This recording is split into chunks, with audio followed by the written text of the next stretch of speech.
Now next in the sparse grid error estimates is actually a key assumption that I would say in some literature is hidden, and I want to make it clear and transparent to you. We look at multidimensional Chebyshev expansions and smoothness assumptions.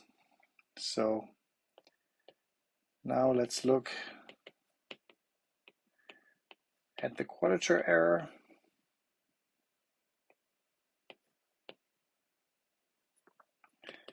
So we know that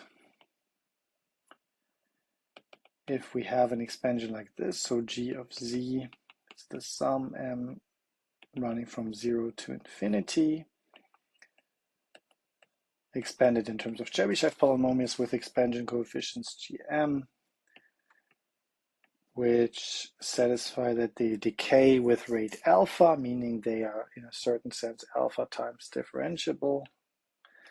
Then we know that the error of the corresponding quadrature rule in 1D,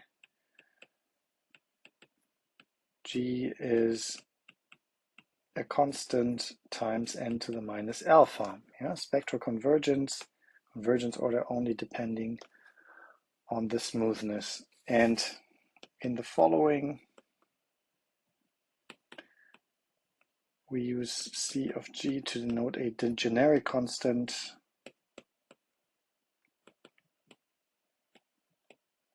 that depends on g,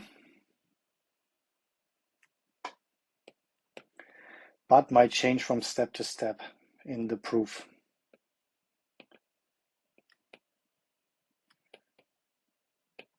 Step to step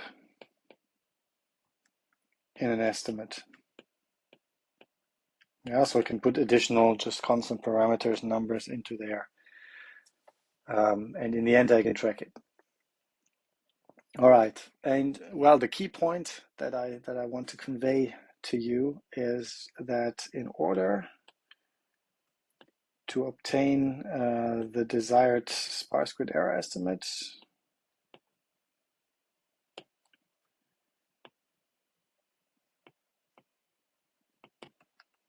we have to make a very specific assumption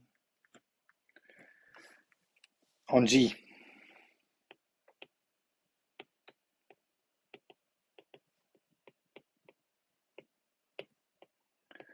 On G, which is the following. Assume now G from minus 1, 1, d-dimensional unit cube into R, and we use minus 1, 1 to the d because we work with Clenshaw-Curtis, which is defined for the interval minus 1, 1, and we assume that this can be expanded in a multi-dimensional Chebyshev expansion. So the function looks like this, yeah, depending on d arguments, and I get d sums, md from 0 to infinity, gm1 up to md, and I should have written this in the next line actually, because it's longer, and then I have the Chebyshev polynomials, z1 t md of zd. So I make again a use of the fact that the unit cube is actually a tensorized set, which you can write as the Cartesian product of intervals. Otherwise, I wouldn't be able to write down this expansion. All right, but I can, and recall this is nothing but an expansion in orthogonal polynomials. So these coefficients come from certain scalar products, z1 up to zd, t m1 z1 up to t md zd, dz, and here this multiple integral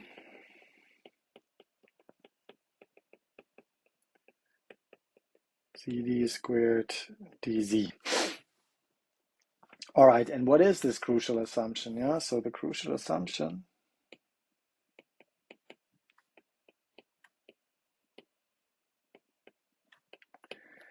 is this one that we're going to use later on, that these coefficients, gm1 up to gmd, behaves like, or decays in every one of these parameters, right? So the natural thing would have been that it decays like this in the sum of the parameters maybe, or it has a convergence rate of alpha if it's alpha times differentiable. But here I'm multiplying all of this. Yeah, so in every one of these parameters, if I crank it up, this converges with the order alpha. And if I interpret this in terms of Sobolev spaces, so this can be interpreted as alpha times differentiable in every component. For alpha equals 1, I can write it down as this one, as the dth derivative dz1 up to dzd of g existing. So that means I have an assumption on the function g which requires that the dth derivative with respect to all of the different coordinates actually exists, is bounded, is continuous, is integrable, something like this.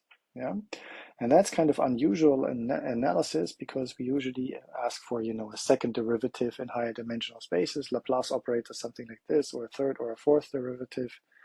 This is actually something that depends on the number of on the dimension d.